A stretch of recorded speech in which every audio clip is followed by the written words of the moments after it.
Union with the divine চ্যানেলের পক্ষ থেকে সকল শ্রোতা এবং দর্শক বন্ধুদের আমার সশ্রদ্ধ প্রণাম। আজকের ভিডিওর বিষয়বস্তু হলো এক মহাযোগী, নাম আমরা অনেকে হয়তো শুনেছি। সেই মহাযোগীর বাস্তব লীলা এবং অমৃতময় বাণী নিয়েই আজকের ভিডিও। মহাযোগী তৈলঙ্গ স্বামী, তাকে সচল শিব বলা হতো। বারাণসীতে চলন্ত শিব বলে ওনাকে চিনতেন মানুষ।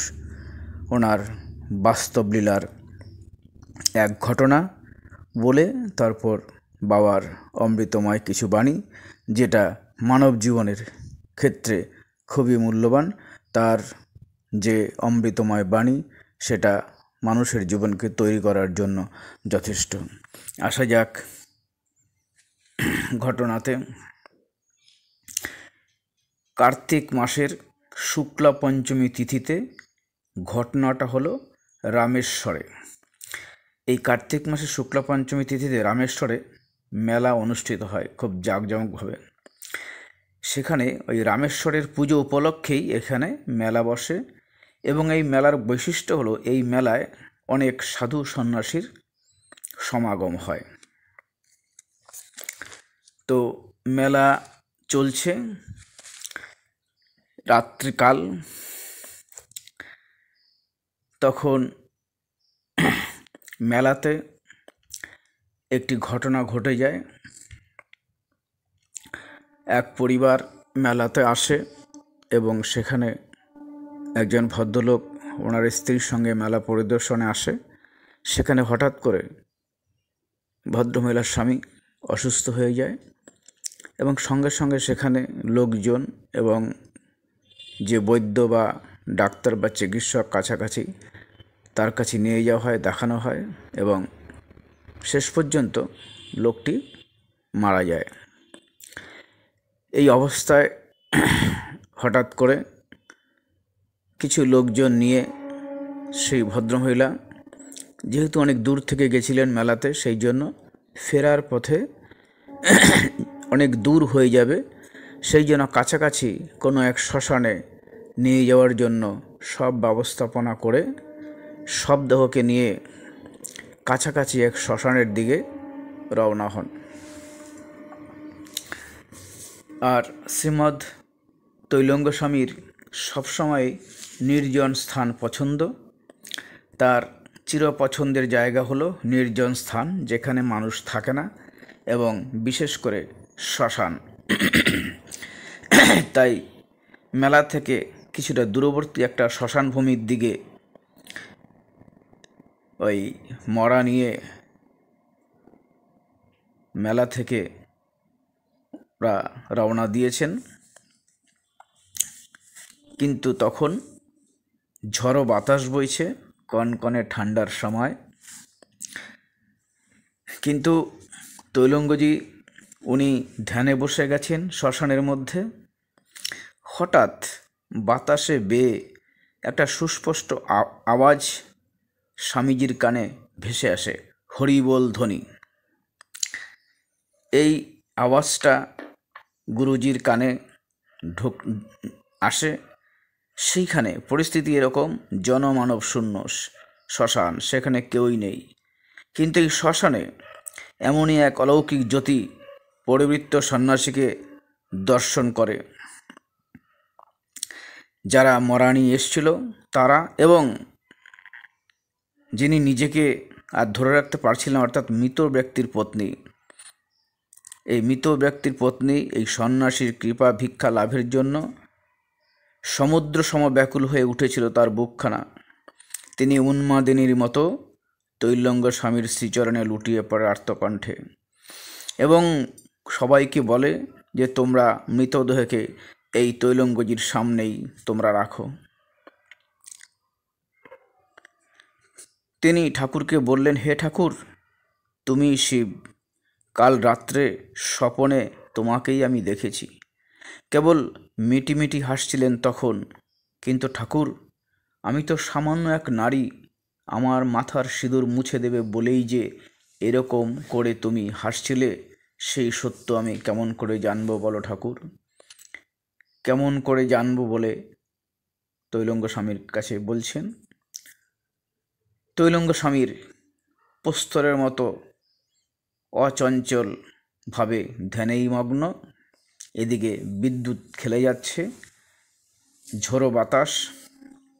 এরকম একটা পরিস্থিতিতে স্বামীর জীবন ভিক্ষা করে এক নাগারে আর্তকণ্ঠে কেঁদেই চলেছেন মহিলা। সঙ্গে যারা আসছিলেন তারা বলছেন যে আকাশের যা পরিস্থিতি, যা মেঘলা হাওয়া এবং বৃষ্টি যে কোনো সময় আসতে পারে, ওনারা নানান রকম কথা বলে ভদ্রমহিলাকে মন ঘোরাতে চাইছেন। কিন্তু মহিলা নাছোড়বান্দা, সঙ্গীদের কথায় বিন্দুমাত্র কর্ণপাত না করে তৈলঙ্গজিকে বলেন, ঠাকুর তোমায় আমি চিনেছি, আর কেউ না জানুক তো আমি জানি তুমি কে। তাই আমার এই দেহটিও তোমার ওই শ্রীচরণে সঁপে দিলাম। স্বামীর জীবন যদি দিতে না পারো তবে আমার দেহ নষ্ট করো তুমি, নইলে আমি উঠব না বলে বাবাজির সামনে শুয়ে পড়লেন। এমনই বেতাল পরিস্থিতি তখন। বাতাসের বেগ খুব জোরে বইছে, এদিকে মেঘ গর্জন হচ্ছে। এরকম পরিস্থিতি, হু হু করে বাতাস ছুটছে। তখন শ্মশান চত্বর ধুলোয় ভরে গেছে। এদিকে রাত্রির নিস্তব্ধতা।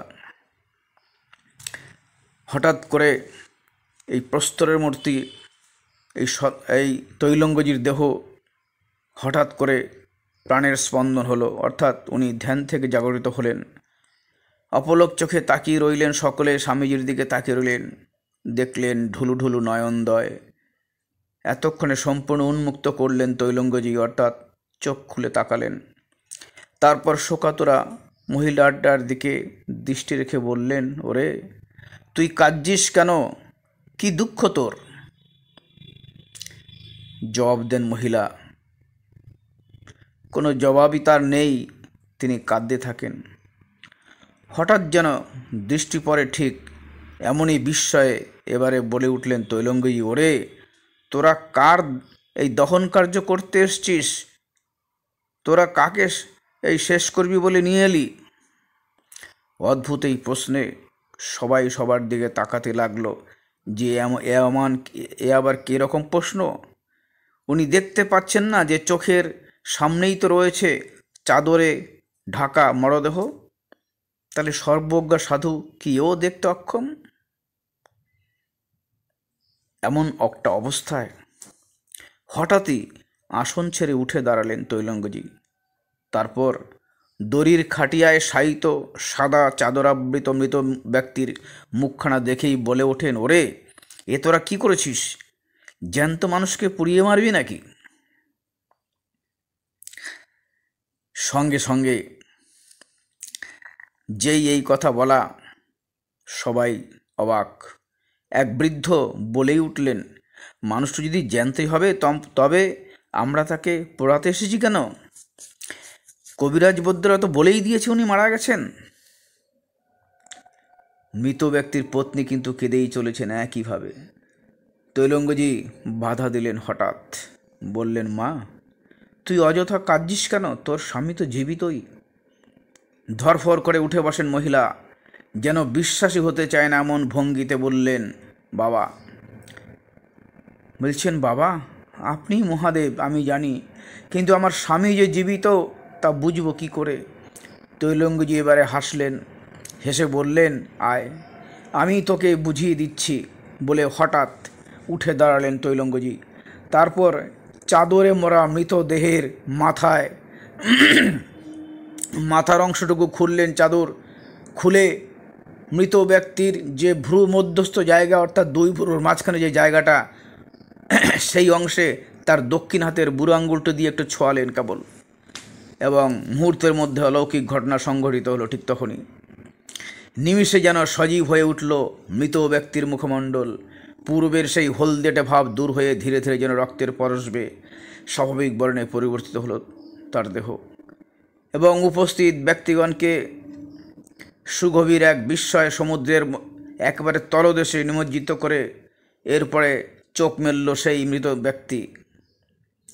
সবাই দাঁড়িয়ে ফ্যালফ্যাল করে তাকিয়ে রইলেন। সকলে কথা বলবেন কি, কথা বলার শক্তি কারো নেই। এই অকল্পনীয় দৃশ্য চোখের সামনে ঘটতে দেখে সবার বাকরুদ্ধ হয়ে গেল এবং ইতিমধ্যেই খাটিয়ায় উঠে বসেছেন সেই মৃত ব্যক্তিটি। হঠাৎ করে ঝড়ের মতন এই সংবাদ চারিদিকে ছড়িয়ে পড়ল। এত ভিড় মেলার মধ্যে যখন এই সংবাদ ছড়িয়ে পড়ে, তখন মেলার মানুষজন মেলা বাদ দিয়ে এই ব্রহ্মজ্ঞ মহাপুরুষকে একবারের জন্য দর্শনের জন্য জনসমাগমে মুখর হয়ে উঠল সেই শ্মশান সঙ্গম। সেই শ্মশান ভূমিতে লোক ধরে না, কিন্তু ভগবানের লীলা কারোরই পক্ষে বোঝা সম্ভব নয়। যখন মানুষজন সেই শ্মশান ভূমি ঘিরে ফেলল, তখন বহু খুঁজেও আর সেই শক্তিধর সন্ন্যাসীর কেউ আর ওনার দেখা পেলেন না। মুহূর্তের মধ্যে উনি শূন্য পথে অন্য কোনো স্থানে চলে গেছেন। বারাণসীর সচল শিব তৈলঙ্গ স্বামীর একটি বাস্তব ঘটনা উল্লেখ করলাম। এরপরে তৈলঙ্গজি যেই অমৃত বাণী এই সংসার মানুষের জন্য দিয়ে গেছেন, সেই আমরা অমৃত বাণীতে যাব। এই মহাযোগী সশরীরে বেঁচে ছিলেন 280 বছর। স্বামীজিকে যে যখন যেভাবেই যদি খুব গভীরভাবে তাকে আর্তভাবে ডাকা যায়, স্বামীজিকে অনেকেই এখনও দেখতে পান এবং স্বামীজির আশীর্বাদ এখনও একইভাবে মানুষ উপলব্ধি করে চলেছে। এইরকমই একজন মহাযোগী ও ওনার কিছু অমৃতবাণী আপনাদের সামনে রাখছি। শ্রীমৎ তৈলঙ্গজি যে তথ্য উপদেশগুলো দিচ্ছেন ওনার ভক্ত সমক্ষে, উনি প্রথমে বলছেন, প্রথম যে উনি বাণীটা বলছেন স্বল্প বাক হবে, অর্থাৎ অল্প কথা বলবে। যে কথা না বললে তোমার কার্যটুকু হচ্ছে না, কেবলমাত্র সেই কথাটুকুই বলবে। স্বামীজির এটা মহান বাণী। কথাটা ছোট, লাইনটাও ছোট, কথার বিষয়বস্তু ব্যাপক আকার মানুষের জীবনে। স্বল্প বাক হবে মানে অল্প কথা বলবে। স্বামীজি জানেন, যারা সত্যদ্রষ্টি মানুষ, যারা মানুষকে সৎপথে ভগবানের কাছে পৌঁছে দেওয়ার জন্য মানুষের শরীর ধারণ করে আসে, তারা অনেক জ্ঞানী ব্যক্তি হয়। সংসারের জীবন তারা জানে কত কষ্টের। সংসারের লোক মোহমায়ার আবরণে ঢাকা পড়ে আছে, তাদেরকে সেই জ্ঞান উপলব্ধি করার জন্য তারা বাক্যের মাধ্যমে বোঝায়। স্বল্প বাক হওয়ার কথা হলো, যে লোক বেশি কথা বলে, সারাদিন শুধু কথা বলে, মনে রাখতে হবে সেই ব্যক্তি 99.9% তাকে মিথ্যা কথা বলতে হবে। কারণ স্বামীজিরা জানেন, সত্যযুগ থেকেই বলা হয় একটা কথা, যে 12 বছর সত্য কথা বলবে সে ব্রহ্মজ্ঞ হবে, সে মহাপুরুষত্ব লাভ করবে। 12 মাস, আরেকটি কথা আছে, 12 বছর যিনি নির্বাক হবেন, অর্থাৎ কথা মৌন থাকবেন, তিনি সিদ্ধি লাভ করবেন। তাই ওনারা এক বাক্যের মধ্যেই উপদেশ দিয়ে যান, কিন্তু উপদেশের পেছনে রয়েছে গভীর মাহাত্ম্য।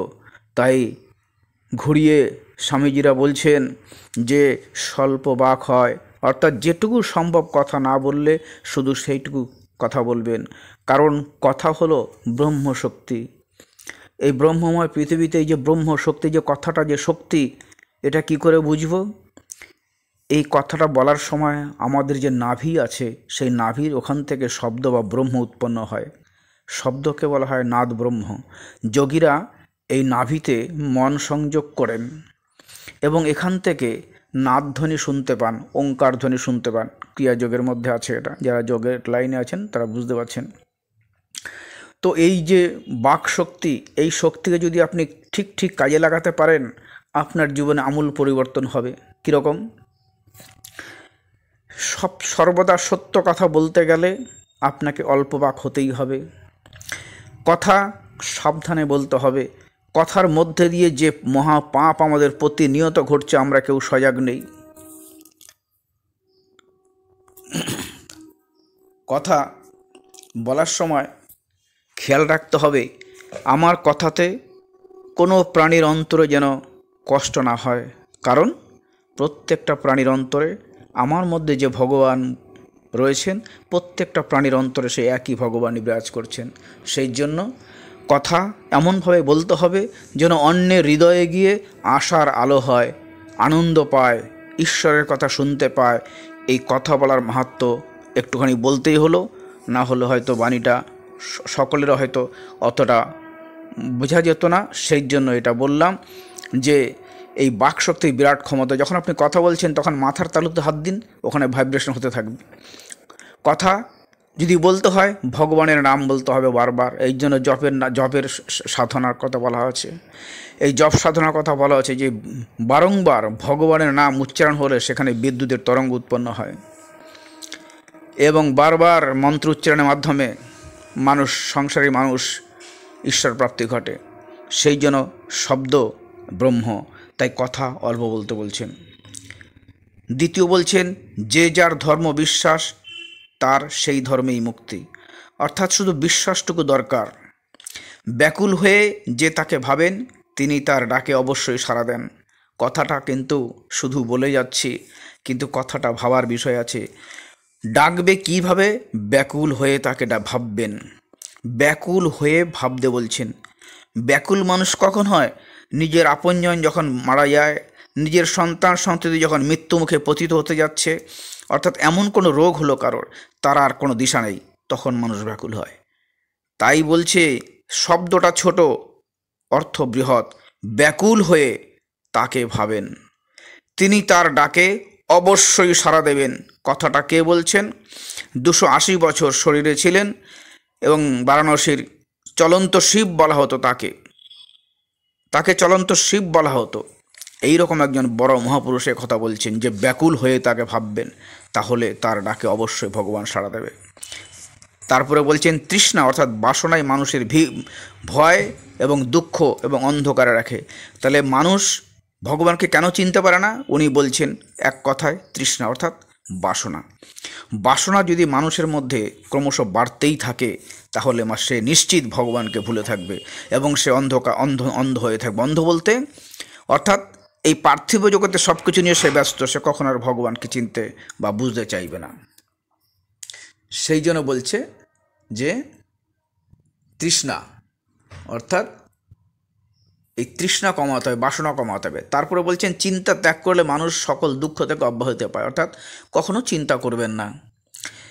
এরপরে বলছেন উনি আমি কে।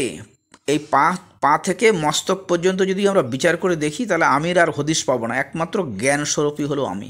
জ্ঞান, সেই প্রকৃত জ্ঞানটা আহরণ করতে হবে। আর বিশুদ্ধ সেই চৈতন্যই আমির উপর প্রকাশিত হয়। এই বিশুদ্ধ চৈতন্য বুঝতে গেলে আপনাকে পরিপক্ক জ্ঞান নিতে হবে। তারপরে বলছেন মনের সংযমে সংসারে শান্তি আসে। মনের সংযমে সংসারে শান্তি আসে। চিত্তের মধ্যেই সংসার, বলছে এই মনের মধ্যেই তোমার সংসার। তোমাকে মনের সংযম করতে হবে, চিন্তা পরিত্যাগ করতে বলছেন। তিনি বলছেন যে শীতের সঙ্গে হিমের যেমন পার্থক্য নেই, অগ্নির সঙ্গে তার উষ্ণতারও কোনো তফাৎ নেই, তেমন ব্রহ্মের সঙ্গে এই জগতেরও কোনো পার্থক্য নেই। তাই বলছে কাউকে হিংসা করো না, প্রাণীকে বধ করবে না, আর কাউকেও কটু কথা বলবে না। কর্কশ কথা বললে তেমন কথা তোমাকে শুনতে হবে, তুমি তৈরি থেকো। কারণ কথা বললে ভেবে চিন্তে কথা বলতে হবে। কথা একবার বেরিয়ে গেলে তাকে আর ফেরানো যায় না। অর্থাৎ আপনার কথা যেন অন্যের কাছে সুখ পায়, সেই কথাটা যেন অন্যের হৃদয়কে আনন্দ করে তুলতে পারে। কথা যদি বলতে হয় এরকম কথা বলবে। আচ্ছা, তাহলে আর দুটো বাণী বলে শেষ করছি। বলছে প্রেম দিয়ে ক্রোধকে জয় করো। ক্রোধকে জয় করবে কি? প্রেম দিয়ে। আর মঙ্গল দিয়ে অমঙ্গলকে জয় করো, আর নিঃস্বার্থতা দিয়ে স্বার্থতাকে জয় করো, আর সত্য দিয়ে তুমি মিথ্যাকে জয় করো। প্রকৃত সাধনা হলো সর্বজীবের কল্যাণ সাধন করো। আজকে এই পর্যন্ত। এরপর আরও কোনো ভিডিও নিয়ে তৈলং গোস্বামীর জীবনের অনেক বাস্তব ঘটনা নিয়ে আপনাদের সামনে হাজির হব। আজকে এখানে রাখলাম। সকলে ভালো থাকবেন। চ্যানেলটি সবাই সাবস্ক্রাইব করবেন। কারো হৃদয়ে বাবার এই বাণী এবং ঘটনা যদি উদ্দীপ্ত করে এবং বাবার আশীর্বাদ প্রাপ্ত হন এবং বাবার উপর ভক্তি জন্মায় এবং ভালো লেগে থাকে, তাহলে অবশ্যই চ্যানেলটিকে আপনারা সাবস্ক্রাইব করবেন এবং বেশি বেশি করে আপনার আত্মীয় স্বজন এবং বন্ধুবান্ধবদেরকে আপনারা চ্যানেলটিকে আপনারা পৌঁছে দেবেন তাদের কাছে। ভাববেন মহাপুরুষের জীবনী এবং অমৃত কথা পৌঁছে দেওয়া আপনার মহান কাজ এবং সেটা আপনি বাবার কাজই করছেন। এই বলে আজকে রাখছি। চ্যানেলটি আপনারা ইউটিউবে গিয়ে সার্চ করবেন। প্রথমে লিখবেন @union with the divine Tarak, একবারে লিখবেন কোনো স্পেস না দিয়ে, @union with the divine Tarak. এবং আমার আগের চ্যানেলে যারা শ্রোতা বন্ধু ছিলেন তারা আপনারা এই চ্যানেলটা ফলো করবেন। আগের চ্যানেল ছিল আমার ডিসকভার ইয়োরসেলফ তারক, পরে ছিল রিয়াল পারপাস অফ লাইফ। তারা আপনারা